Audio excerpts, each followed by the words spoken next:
El título de nuestro tema hoy: la piedra en preparación para herir los pies de hierro y barro. Les ruego que inclinemos el rostro para orar. Dios nuestro, pedimos que la sabiduría de lo alto venga y tome control de nuestras mentes, a mí para poder expresar lo que es tu voluntad, y a mis hermanos para entender tu palabra. En el nombre de Jesús. Amén. Déjenme comenzar mencionando las lecciones de un chasco. Para nosotros aquí, la mayoría, escuchamos la palabra chasco y ya sabemos a qué se refiere, ¿cierto? Pero hay hermanos que nos van a estar mirando que tal vez no entienden a qué se refiere esta palabra chasco. Y entonces quiero hacerles recordar rápidamente, porque no vamos a ocupar mucho tiempo en esto, lo que nos relata el evangelista Marcos.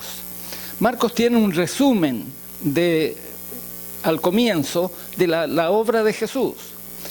Aparece Juan el Bautista y enseguida lo presenta preparándose para bautizar a Jesús. Es llevado al desierto en 2 líneas y enseguida hace esta declaración: el tiempo se ha cumplido y el reino de Dios está cerca.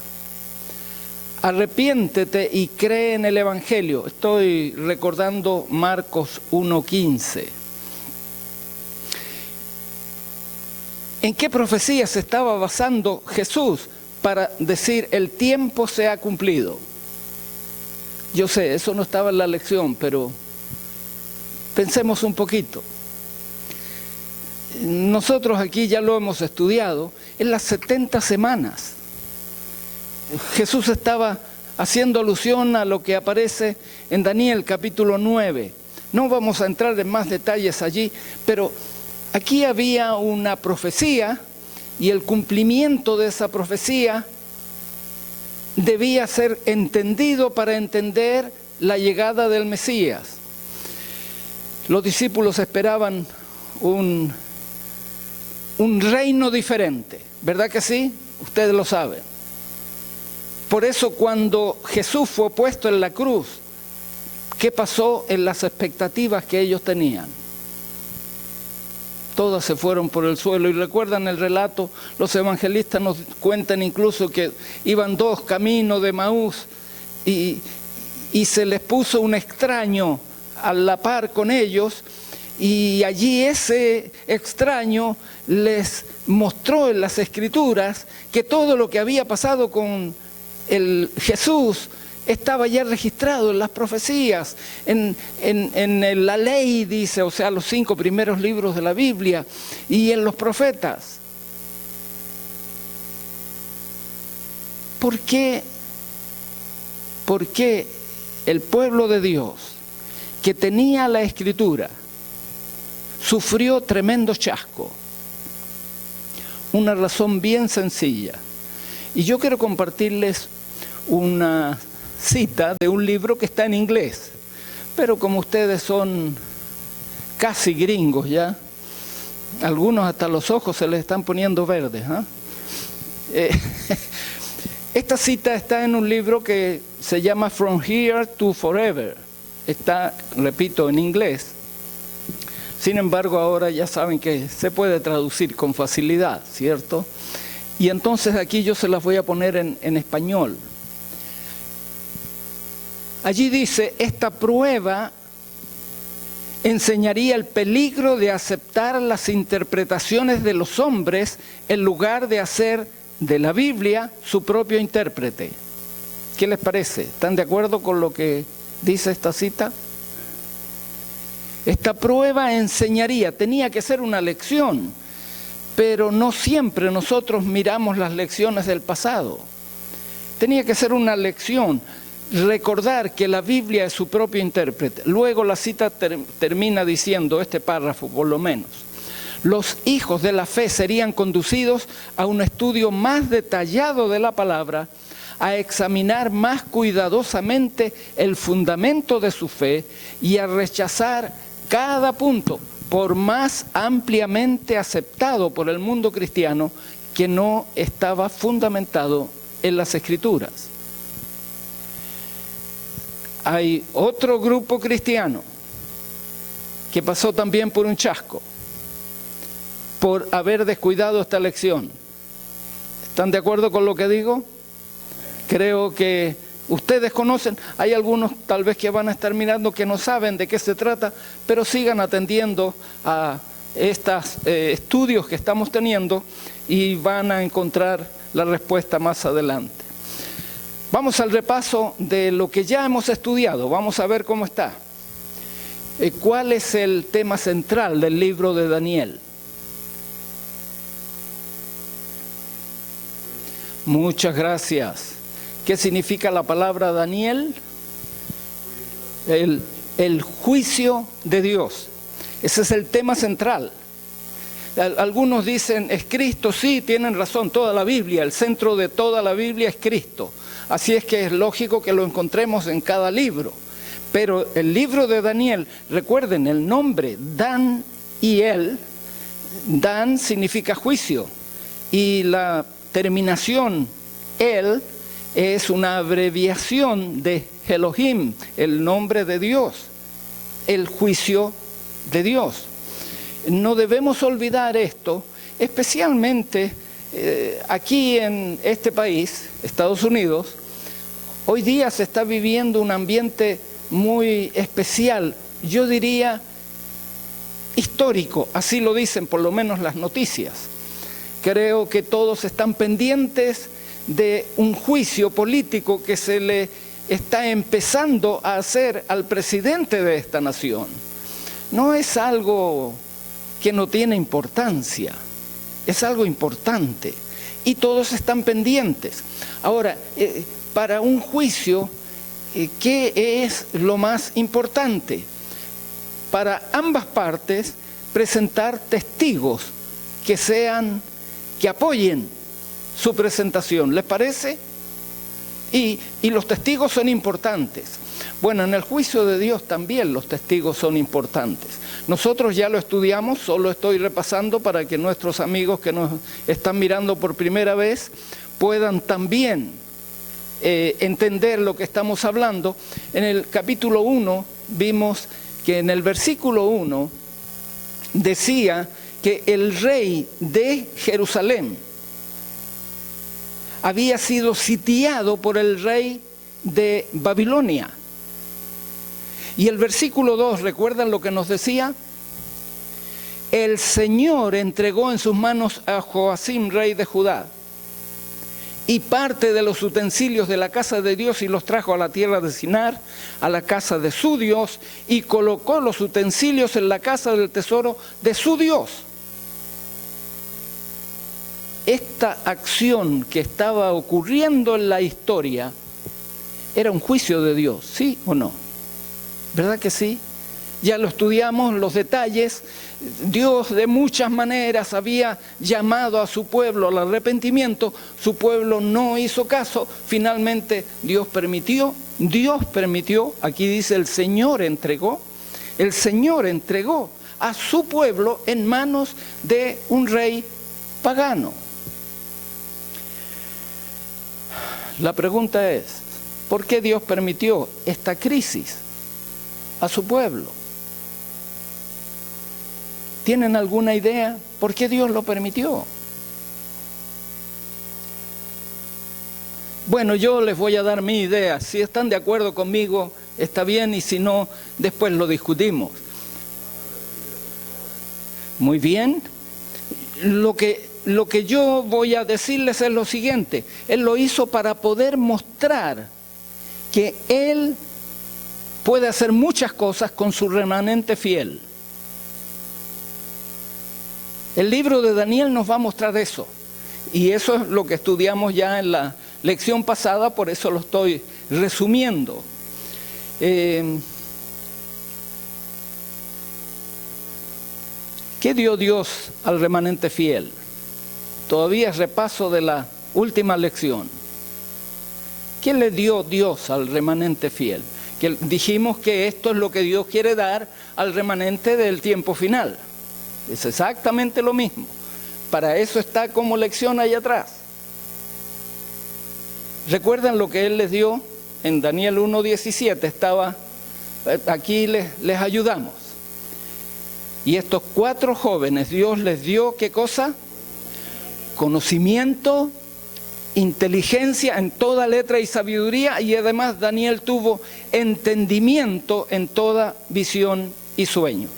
Recuerden estas 3 cosas: conocimiento, inteligencia y entendimiento. Miren, estas son características que tiene que tener el remanente, pero solo lo va a conseguir el remanente que sea fiel. Porque en el remanente podemos estar muchos, ¿sí o no?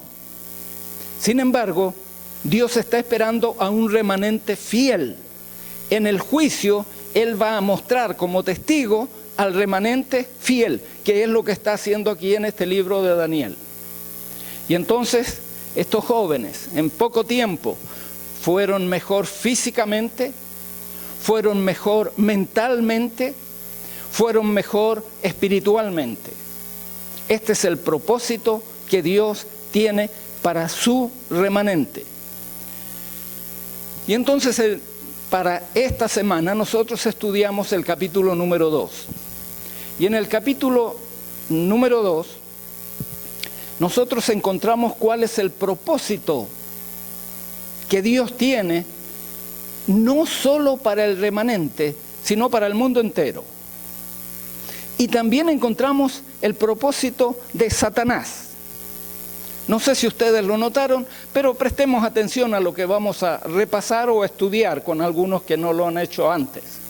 ¿Qué propósito tiene Dios en esta historia? El primer propósito es desenmascarar el engaño satánico. ¿Cómo? Y ustedes recuerdan. El rey más importante de la época, Nabucodonosor, ¿qué tuvo?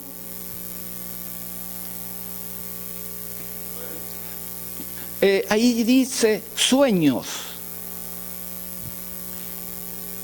Tal vez se le repitió más de una vez, ¿verdad? El hecho es que tuvo sueños, mediante un sueño. Y alguien me preguntaba, ¿y Dios siempre anda comunicándose con nosotros por medio de sueños? Muchas veces puede hacerlo. Él tiene autoridad para hacerlo de la manera como Él quiera. Pero en este caso, este era un rey pagano. ¿Creía en el Dios de Daniel? Naturalmente que ni se le pasaba por la mente. Y entonces tuvo un sueño. Hay varias cosas relacionadas con los reyes de esa época y los sueños. Para ellos, si a alguien se le olvidaba el sueño, significa que los dioses se habían enojado. Y entonces esto era algo que le iba a llamar la atención al rey. Así es que Dios le dio un sueño. Y cuando le dio este sueño, al mismo tiempo le dio una enfermedad. Le dio amnesia. Se le olvidó el sueño. Ahora ustedes ven cómo Dios está buscando un propósito. Y ustedes ya saben el propósito porque ustedes lo estudiaron. El propósito era desenmascarar la sabiduría y el poder humano, e incluso el poder de los ángeles. Es otra pregunta que me han hecho y ahora vamos a aprovechar de comentar sobre ella. ¿Pueden los ángeles leer nuestra mente?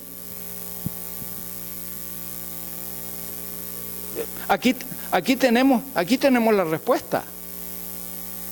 Porque Nabucodonosor estaba pensando algo. ¿Podían saber los ángeles lo que estaba pensando? ¿Podían los ángeles saber lo que estaba pensando Nabucodonosor? No, porque si hubiese podido los ángeles leer la mente de Nabucodonosor, le hubiese dicho a los magos y adivinos, mira, esto es lo que está pensando. No. Ambos. ¿Sí? Y esto es importante, especialmente cuando se estudia la idea del juicio, hermanos. El juicio tiene como propósito, no, mejor vamos a estudiarlo eso más adelante, no me quiero adelantar. Nabucodonosor tiene este sueño, no podía dormir. ¿Qué hizo Nabucodonosor? Ayúdenme, ya se me olvidó a mí. ¿Qué hizo Nabucodonosor cuando se le perdió el sueño en su mente? Muy bien, él mandó a llamar a todos los eruditos de la Universidad de Babilonia, todos los sabios, y era gente sabia, no estamos hablando hoy día, a veces miramos en menos esta actividad, pero estuve por allí hace un tiempo estudiando lo que se estudiaba allá, y en verdad que ellos tenían un conocimiento admirable si lo comparamos con lo que tenemos. Hoy día lo que tenemos nosotros es más tecnología. No voy a entrar más en esos detalles. Ahora, el rey pues les dijo que él tenía un sueño, pero que se le había olvidado. Y ahora los mandaba a llamar para que le digan cuál es el sueño y cuál la interpretación. La preocupación del rey era la interpretación. Para eso ellos eran especialistas. Pero primero tenía que darle el sueño. Pero el rey se olvidó del sueño. Y ustedes conocen bien el relato. Los que tengan interés tienen que ir a Daniel 2 y allí van a ver los detalles. Y lo que quiero llamar la atención es a lo que hacen estos sabios cuando el rey les dice, miren, no sé el sueño, se me fue, se me olvidó, pero ustedes tienen que darme el sueño y la interpretación. Entonces, ¿qué dijeron los sabios? Noten que ellos hablaron en su lengua. La lengua de Babilonia era, ¿qué idioma? El arameo. ¿Recuerdan? Ya hablamos de esto en un estudio anterior. Esta era la lengua, es como decir el inglés hoy día. En todo el mundo, el idioma universal, ¿cuál es? El inglés. En todas partes va y la gente trata de comunicarse en inglés, no importa de dónde sea. Lo mismo era en ese tiempo. El arameo era la lengua de todos. La forma de comunicarse era el arameo. Y entonces, recuerdan que estudiamos que aquí comenzaba la parte en arameo del libro de Daniel. Tal vez vamos a mostrarles más adelante. Pero lo que quiero llamar la atención es lo que dicen ellos. Rey, para siempre viva, bueno, era un saludo protocolar. Y luego dicen, di el sueño a tus siervos y te declararemos la interpretación. Aquí quiero mostrarles un poquito lo que ya estudiamos con nuestro grupo en las generalidades de Daniel y quiero que mantengan esto en su mente durante todo el trimestre. Hay dos secciones, dos divisiones importantes en el libro de Daniel. Una sección narrativa o profética y otra sección que es una sección profética donde hay visiones, donde hay sueños y otras cosas que ya vamos a ir entendiendo más adelante. ¿Recuerdan los capítulos que incluyen la sección narrativa? ¿No? Ahí está para que lo recuerden entonces. Desde el capítulo 1 hasta el capítulo 6 es la sección narrativa. Y desde el capítulo 7 hasta el capítulo 12 es la sección profética. Pero además tiene otra división el libro de Daniel. Una división en cuanto al idioma y que también tiene importancia. Comienza en el capítulo 1 en el idioma hebreo y en el capítulo 2 del versículo 4 de la segunda parte en adelante, allí en el idioma arameo hasta el capítulo 7. Del capítulo 8 en adelante, el idioma es hebreo. ¿Por qué esta diferencia, recuerdan? Ya lo mencionamos, pero si no lo recuerdan, les ayudo. La parte en arameo era para qué tipo de público. Para todo esto lo podían entender los de Babilonia, los de todas partes. El hebreo era un mensaje ¿para quién? Para su pueblo, para el pueblo de Dios. Y no olviden eso a medida que avancemos. Ustedes ven, eso está en la segunda parte, la sección profética. La sección profética era para el pueblo de Dios.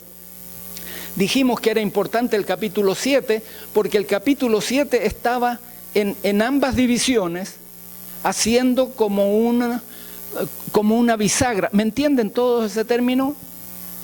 La puerta tiene bisagra, ¿cierto? Y se mueven las dos partes con un eje allí. El capítulo 7 hace esa función.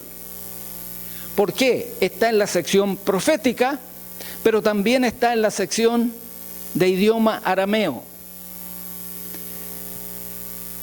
Y ahora estamos a punto de empezar el capítulo 2 y ya lo dijimos, el capítulo 2 está en paralelo ¿con qué capítulo? Con el capítulo 7. No se olviden de eso. Y vamos a ir viendo otros paralelos a medida que sigamos estudiando este trimestre.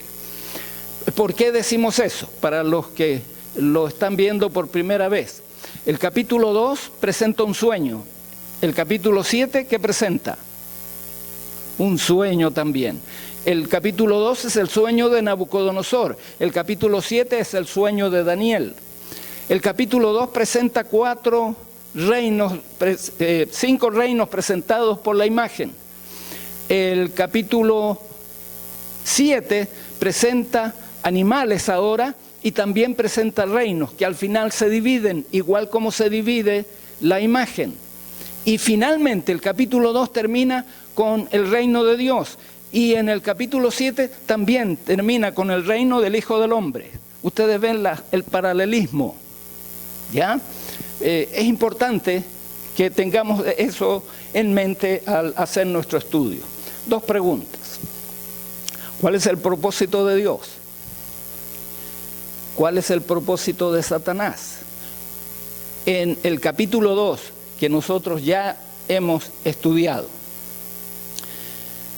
Recuerdan que los sabios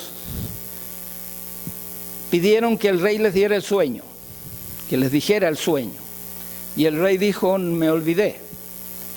Y entonces ahora ellos reconocen que no tienen la capacidad de revelar esos misterios.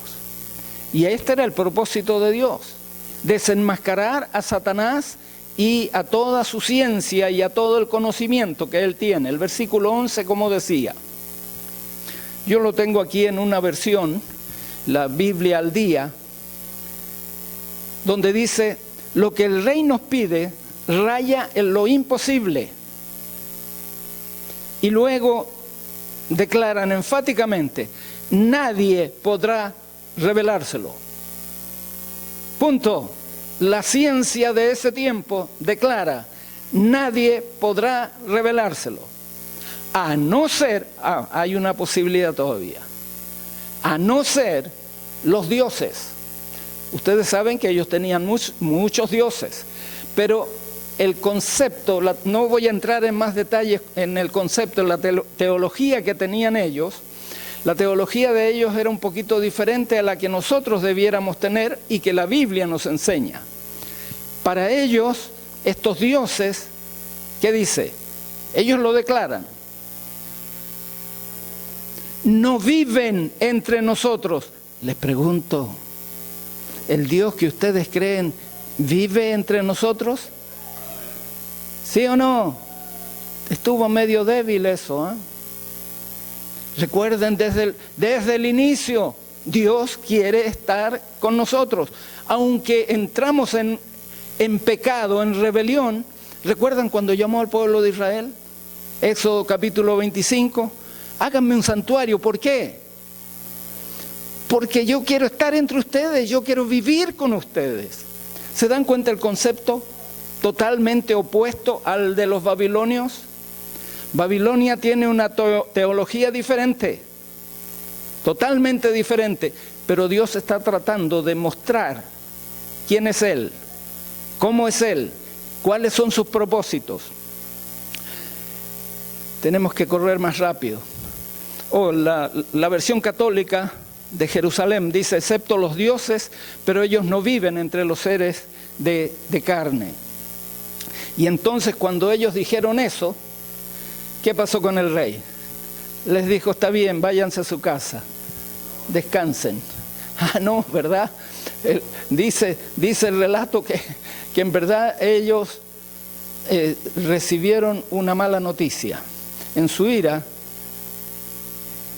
¿qué mandó hacer el rey Nabucodonosor con todos los sabios de Babilonia?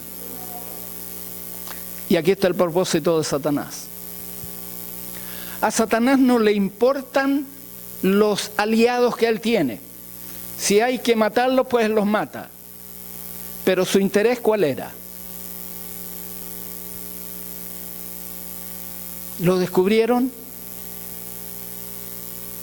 Destruir al remanente fiel. ¿Están de acuerdo con lo que estoy diciendo? Los pobres sabían lo que estaba pasando, las cosas del... No, todavía recién estaban allí en el comienzo de su carrera como líderes, ¿verdad? Estaban en el comienzo. Por lo tanto, no sabían cómo Satanás estaba trabajando. Y Satanás estaba trabajando con el propósito de destruirlos, de matarlos. Hermanos, recuerden, Satanás, Apocalipsis 12:17, está enojado ¿contra quién? Contra el remanente.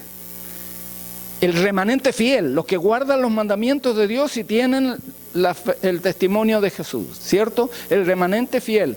Ahora, la orden, ejecútenlo, mátenlo. Ustedes conocen la historia, voy a correr aquí. El que hizo Daniel oró, junto con sus compañeros. La oración hace la diferencia. Y entonces, ¿qué hizo Dios? Le reveló el sueño a Daniel. Y entonces ahora Daniel se despierta, y cuando él se despierta, ¿qué hace? ¿Recuerdan? Es importante esto también. ¿Verdad? ¿Verdad que sí? Recuerden, yo encontré 7 cosas que él enumeró acerca de la autoridad de Dios. ¿Recuerdan lo que él mencionó? Saben, debemos recordarlo, porque es el mismo Dios que tenemos hoy, ¿o no? Y tenemos que aprender a reconocer estas cosas que Dios nos quiere dar. Él cambia los tiempos, las ocasiones, quita reyes, pone reyes, da sabiduría a los sabios, conocimiento a los entendidos, revela lo profundo y lo escondido, conoce lo que está en las tinieblas, la luz mora en él. Qué tremenda declaración de Daniel.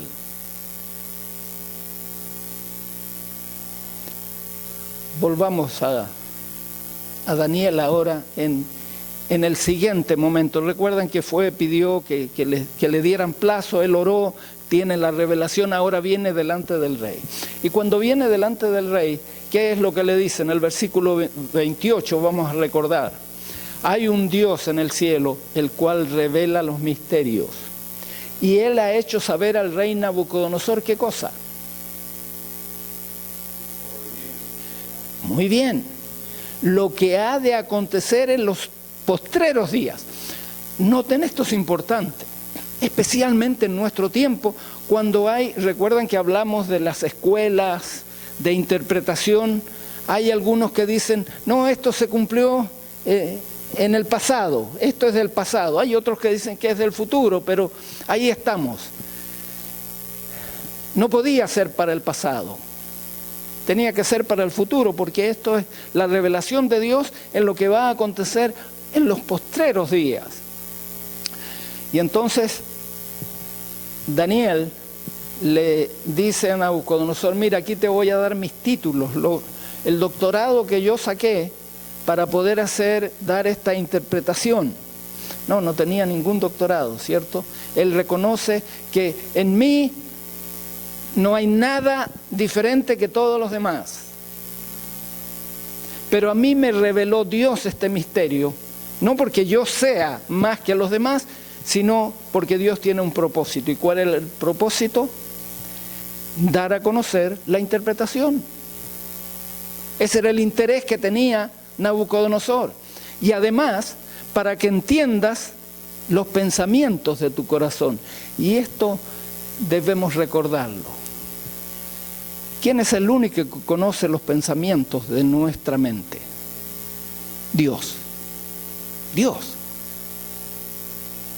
No importa el pensamiento. Noten, este es un rey pagano que no conoce a Dios, pero Dios trata de revelarse a él, ¿sí o no? Y es lo mismo que hace con todos los seres humanos. Él trata de revelarse y aprovecha cualquier momento. A mí me hizo recordar el loco de Gadara, al gadareno. Dios conoce el pensamiento. Y en ese pensamiento, en esa mente loca, apenas hubo un rayito de luz, Dios llegó a la mente de aquel hombre, así como llegó a la mente de este hombre, Nabucodonosor. Él pensó, ¿qué va a pasar en el futuro? Y Dios dijo, aquí te va. Y le puso el sueño. Y esto es todo lo que hemos estudiado. Bueno, el sueño lo recuerdan, ahí está, es sencillo. Daniel le dice, tú viste una gran imagen, ¿verdad? Espantosa, terrible. Y después declaró cada detalle. Esta imagen que tú mirabas tenía ¿qué cosa? ¿Se acuerdan? Ahí está, es fácil. Tenía la cabeza de oro, ¿qué más?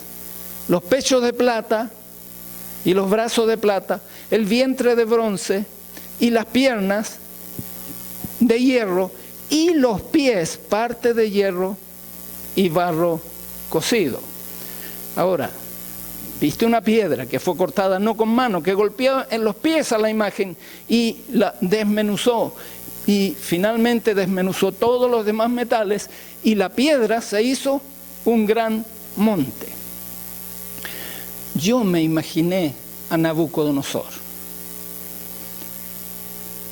No sé si ustedes se lo pueden imaginar. En mi país decimos, estaba con la boca abierta. Yo me lo imaginé así. ¿Por qué? Porque todos sus sabios le habían dicho ¿qué cosa? Nadie lo puede saber. ¿Recuerdan? Sin embargo, aquí había uno que sabía. Y ese uno dijo, no es que yo tenga sabiduría, sino hay un Dios en el cielo que me da el conocimiento, la sabiduría, el entendimiento para yo poder mostrarte a ti lo que estás pensando y para mostrarte a ti lo que va a pasar en el futuro. Ahora, ¿qué representa el sueño en Daniel capítulo 2? Ayúdenme, ustedes lo estudiaron. ¿Qué representa todo el sueño? Dígame la interpretación de todo el sueño. Sí, muy bien, es la historia del mundo. ¿La historia de qué?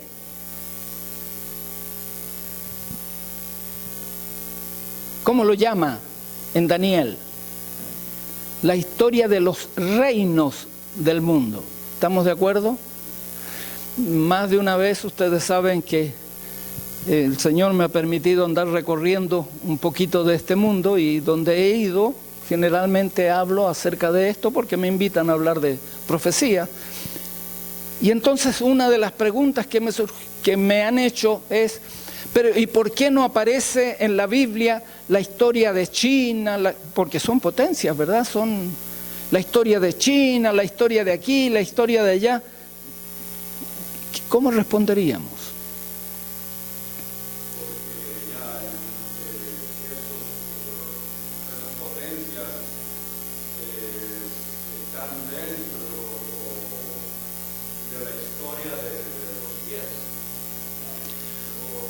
Muy bien, muy buena respuesta de Martín. Sin embargo, yo voy a compartir la respuesta que yo encontré y la voy a compartir con ustedes. Repito, no tienen que aceptar mi respuesta, investíguenlo. Yo encontré que lo que Dios presenta en su palabra es la historia de los reinos que se tocaron con su pueblo, que tienen relación con su pueblo. Porque recuerden, el interés de Dios es que el mundo vea a su pueblo, ¿sí o no? Porque su pueblo tenía que ser luz, su pueblo tenía que mostrar al mundo al Dios, que era el Dios de ellos.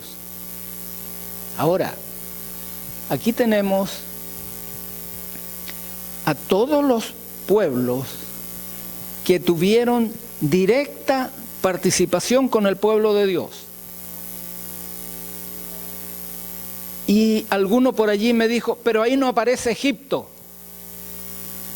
¿Por qué no aparece Egipto?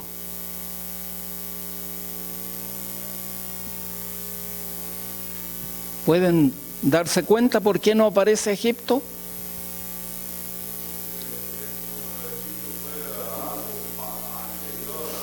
Muy bien, Martín, muy bien.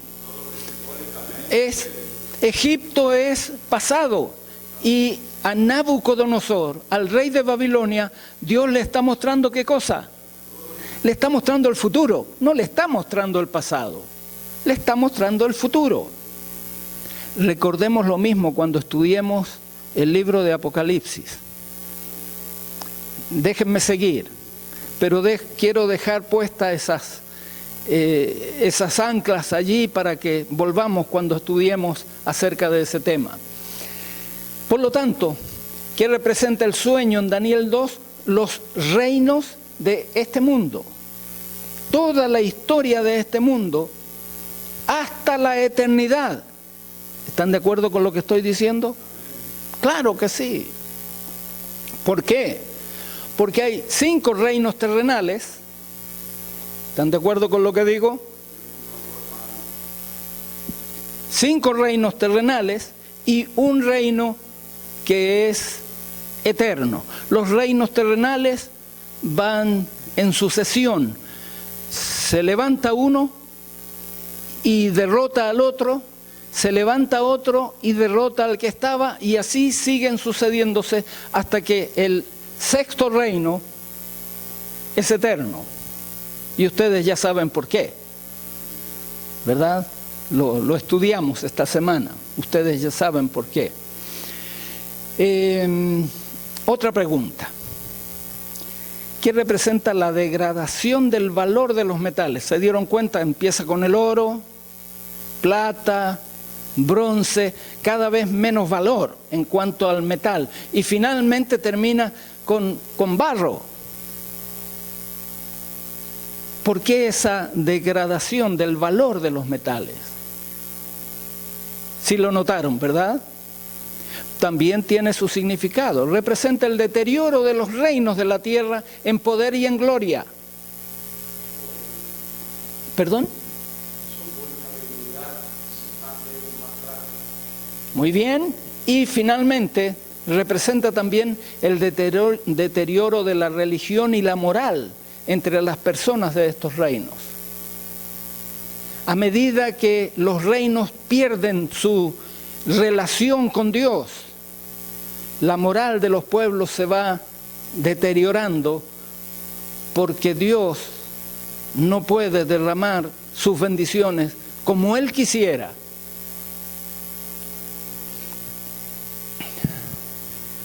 Vamos a ver la interpretación rápidamente. El tiempo va más rápido de lo que quisiéramos. ¿Quién da la interpretación? Dios da la interpretación. No nos olvidemos, ya lo hemos dicho en otros estudios, lo repetimos. La revelación, ¿quién la da? Dios da la revelación y Él mismo da la interpretación. Por eso es que la Biblia tiene que ser su propio intérprete. Dios da la revelación, Dios da la interpretación. ¿Qué es lo que nosotros tenemos que hacer? La interpretación la da Dios. Buscarla, ahí tenemos tal vez que cambiar un poquito este término. Nosotros tenemos que buscar la aplicación. ¿Cómo se aplica? ¿Ya? Entonces, allí estudiamos, por ejemplo, tú eres la cabeza de oro, dijo Dios, ¿cierto? Tú eres la cabeza de oro. ¿Cuál es la aplicación que le damos? Nosotros le damos la aplicación. Esto era el reino de Babilonia, ¿cierto?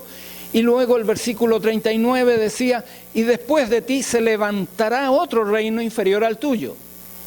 No dice aquí cuál es. Pero nosotros le buscamos la aplicación. ¿Estamos de acuerdo? La interpretación es clara. La plata representa un reino inferior al tuyo. Quiero llamar la atención a la palabra que aparece allí, después de ti se levantará. Esta expresión se levantará es la que va a estar, aunque escondida, no declarada, en cada una de las frases que sigue. Después de ti se levantará otro reino inferior al tuyo.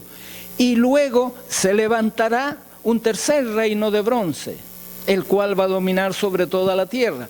Y en el siguiente versículo va a decir, y luego se levantará el reino de hierro. La palabra levantará, ¿qué significa? Que reinará. ¿Sí? Que reinará, porque eso es lo que ocupa, es el lugar del reino.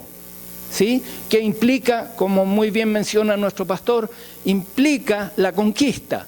Y la conquista conlleva el hecho de que ahora Él reina. No se olviden de este término. Lo vamos a necesitar en los capítulos finales. ¿Ya? Lo que significa la palabra levantarse en este sentido. Muy bien, y entonces ahora me ayuda a ver, Esaú, ¿cómo está la memoria? ¿Qué dijimos que representaba la cabeza? El reino de Babilonia. Sin embargo, hoy día el reino de Babilonia está en ruinas. Esta es una, no sé si se alcanza a ver, es una lámina de las ruinas de Babilonia. Esta lámina era un poquito más grande, yo lo saqué de ahí el pedazo ese, donde, ¿se acuerdan que Jeremías dijo que Babilonia iba a ser destruida y ya nunca más iba a habitar nadie allí? Hace unos años atrás, no sé si ustedes recuerdan, hubo un dirigente allí en el país. Ahora se están tirando misiles, ¿eh? Bueno, esa es otra historia. Pero allí hubo un dirigente que se llamaba Saddam Hussein. ¿Recuerdan ese nombre? ¿Saben lo que él pretendía? Y en esta fotografía que pusimos allí en la parte que falta, está lo que Saddam Hussein había edificado. Había hecho un palacio. ¿Cuánto queda de eso? Lo destruyeron de vuelta. Y miren, ellos no saben la profecía, ¿eh? Pero la están cumpliendo. Están guardando la profecía. Sigamos. El segundo reino. A ver, ¿a quién le pido? A Samuel, ¿te acuerdas el segundo reino? ¿Cuál era? Ahí te ayudo. Los medos y los persas. Los medos y los persas. El tercer reino. ¿Se acuerdan cuál era? Grecia.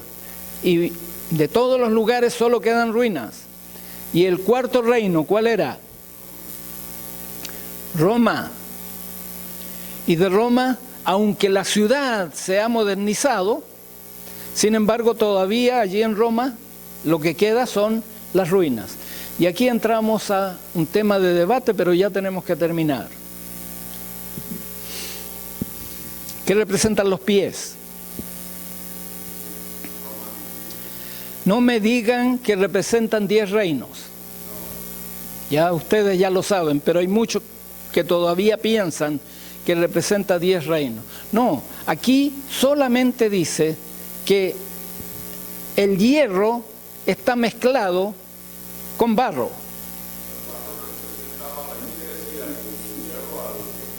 Y muy bien, y entonces miren lo que pasa. El hierro va a durar ¿hasta cuándo? Hasta la venida de nuestro Señor Jesús. Lo único que nos dice aquí es que iban a unirse, el hierro y el barro iban a unirse por medio de alianzas humanas, pero siempre se mantendría dividido. Y aquí es donde yo quiero invitarles a que vayan a su Biblia. Yo tengo aquí una cita que encontré en unos libros que han salido no hace mucho tiempo atrás. Esto significa manuscritos liberados. En el tomo 1, en la página 51, comentando esto de la mezcla del hierro y barro.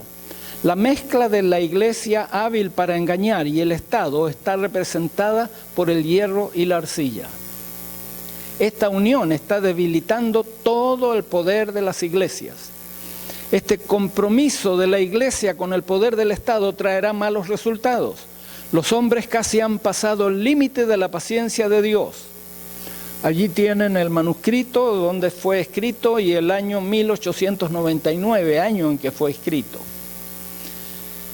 Ustedes saben que ahora todo esto es fácil que si aprovechen de sacarle todas las fotos que quieran.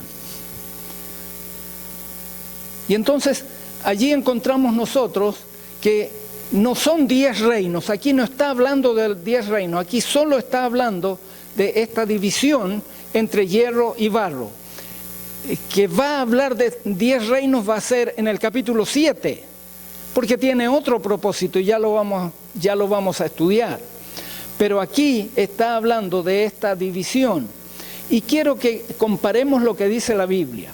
Ahora quiero que usen su Biblia, que puedan ver la comparación entre la imagen y la piedra, lo que dice la Biblia, para de allí sacar nosotros la aplicación, porque aquí es donde tenemos problemas, en la aplicación.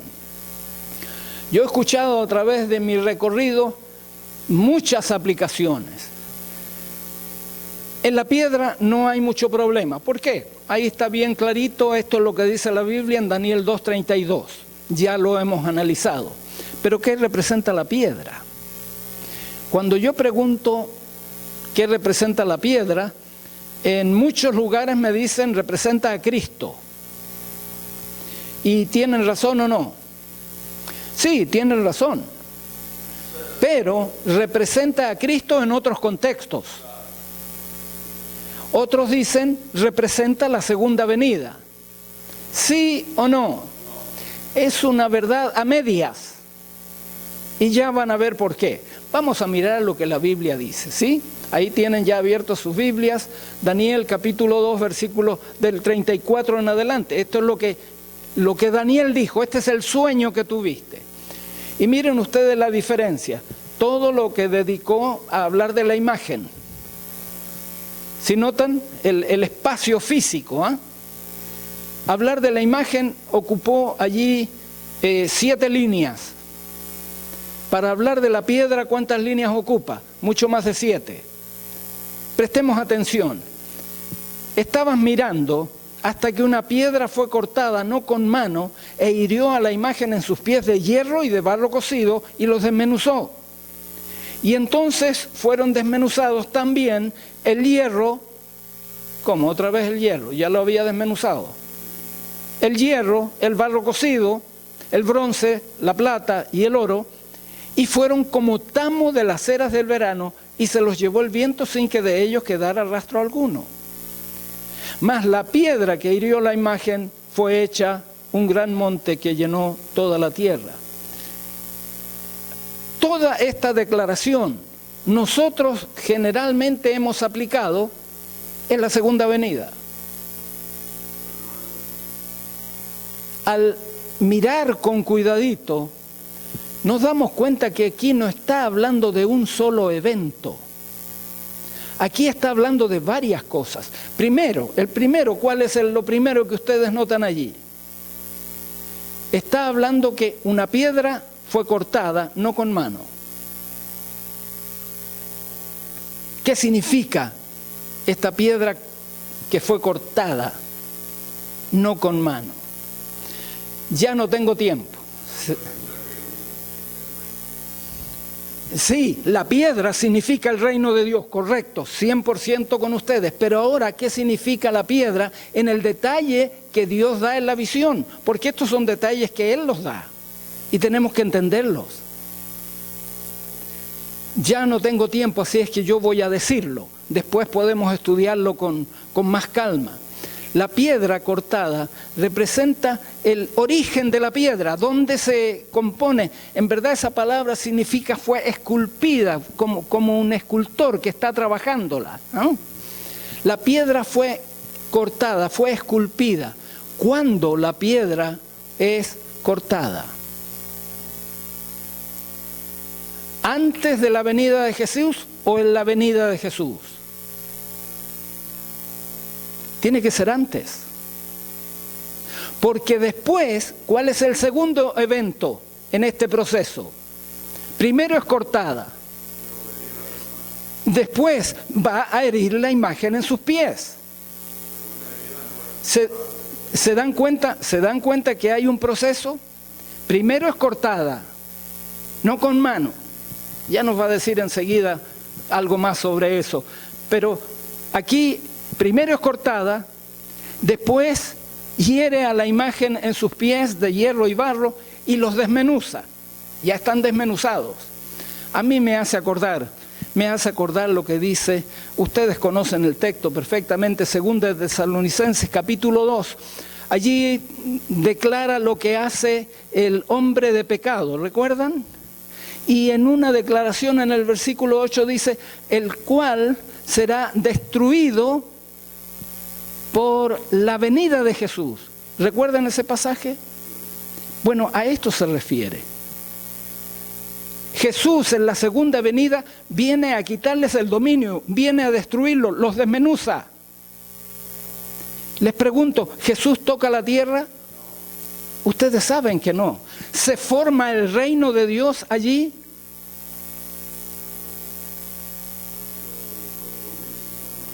Los súbditos todavía están en la tierra, Él viene a buscarlos, ¿cierto? Él ya ha sido coronado rey, pero Él no tiene, los súbditos tienen que venir a buscarlo. Este es el momento en que Él viene a buscar a los súbditos y los lleva al cielo para concluir el juicio, ¿verdad? Pero todavía no tienen el reino. Todavía no tienen el reino. Tengo que seguir. ¿Cuál es el tercer acontecimiento?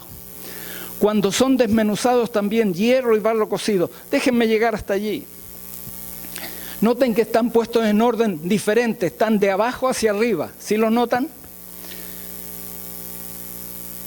La respuesta para esto la encontramos en el capítulo 20 de Apocalipsis, donde allí nos menciona que todos los que no han hecho la voluntad de Dios van a resucitar. ¿Han leído eso?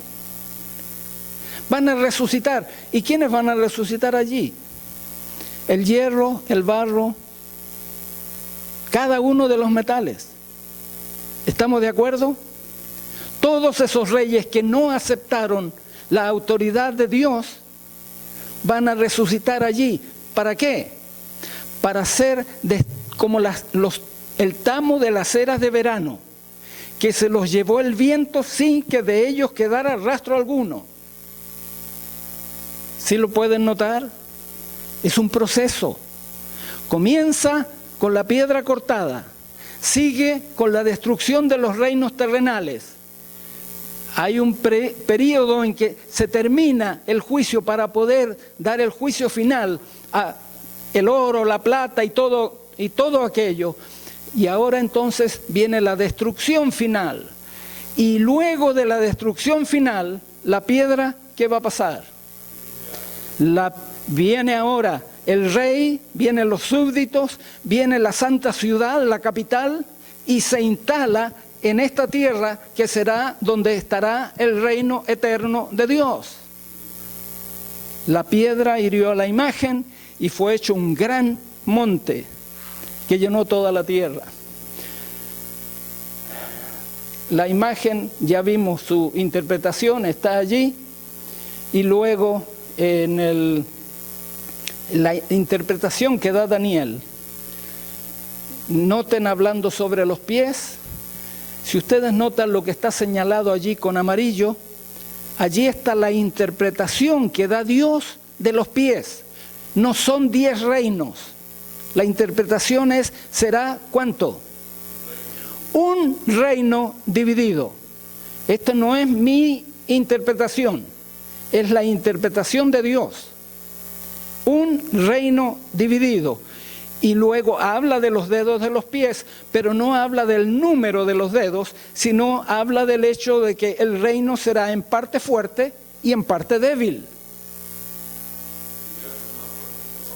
Y entonces el versículo 43 nos dice que se van a mezclar por medio de alianzas humanas, pero no se unirán el uno con el otro. El uno, el hierro, el otro, el barro. No 10 reinos.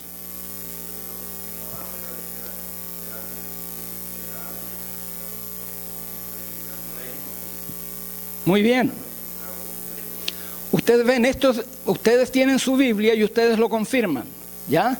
Si leen lo amarillo nomás pueden leer, será un reino dividido y el reino será en parte fuerte y en parte frágil y se mezclarán por medio de alianzas humanas, esta parte fuerte y esta parte frágil, pero no se unirán el uno con el otro. Esto es la interpretación que da Dios. Así es que revisemos lo que no hemos hasta ahora aplicado correctamente, saquémoslo y demos la aplicación correcta. Y noten, allí dice algo que también es importante, la interpretación que da Dios de la piedra. En los días de estos reyes, ¿de qué reyes?